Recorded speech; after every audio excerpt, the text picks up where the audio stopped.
If you're still deciding between buying a house or a condo, then this is the video for you. Part 2.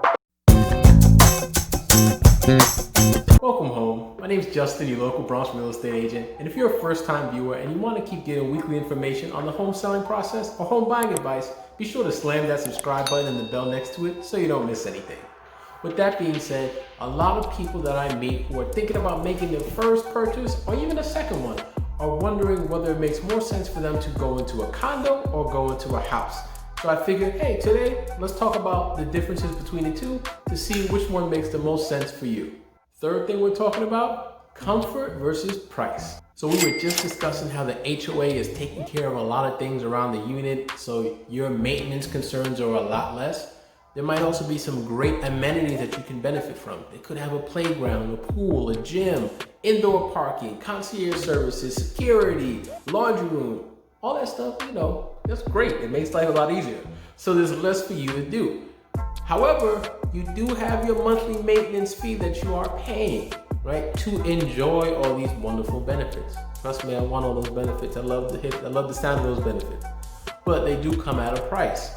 With a house, you may not have these things or have access to them or have to pay for them separately, right, if you want them, but you have more control over how much you're actually going to be spending. Even in terms of your maintenance, you have more control over everything. So if you're very good on preventative maintenance and checking things annually and getting them serviced, you can actually reduce your maintenance costs over time. Whereas when you're in that condo, a lot of it is not up to you. There's other unit owners, there's the board, there's the managing agent, the contractors they might hire. You probably don't have a say in a lot of what's happening. If you like what you're hearing so far, be sure to slam that like button for us. So that monthly maintenance fee that you're paying may actually wind up costing you more than it would be if you had your own house and were taking care of your maintenance on your own. Now, when it comes to the actual price, the purchase price of a house will typically be higher than the purchase price of a condo, right? You're buying more stuff because you have the yard, the basement, maybe all these extra things that are included in the sale of a house that you're not going to get with the condo, unfortunately. However, be mindful of the fact that those monthly maintenance fees we just mentioned are eating away at a significant part of your purchasing power. So even though the purchase price of the house is higher, it might still come out to be a lower monthly payment going with the house versus going with the condo.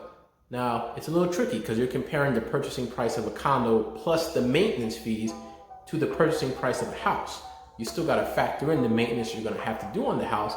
If you have any questions about the differences between houses or condos, including how it relates to the purchasing process, because they are different, drop them in the comments below. I will get back to you as soon as possible. Buying and selling a house versus buying and selling a condo. So you got to be worried about both ends because we might be doing both at some point in time. So with a house, it's typically easier to get into. You generally have more financing options available to you to purchase a house as opposed to purchasing a condo. Big reason this is because a lot of condos do not accept FHA loans. Also with the house, the bank is looking at you, but also they're looking at the property you're purchasing. With a condo, they're looking at you, the property you're purchasing, and also the condo itself. So there's another layer there that they want to make sure where all the finances make sense for them to lend to you to get into the unit. When it comes to the selling side, you're typically going to have more options with your house just because people have more financing options available to them. On the flip side, with a condo, you want to see if your unit is approved for FHA or if it can be approved for FHA, just to see if you get a larger buyer pool. Now, you may not need that because it might be so competitive for your unit that it doesn't matter. When it comes to my personal preference, if anyone's asking, I love them both. My wife and I, when we were looking to purchase, we were looking between condos and houses. We wound up with a house, but that was just our journey. So it really is going to depend on a lot of different factors, some of which we discussed today, what makes the most sense for you. I want you to check out this video we have on interest rates up above so you can see how much easier it is right now to buy a home that's affordable for you, whether it's condo or house. So check out that video. If you know anyone that can benefit from this video, please be sure to share it with them.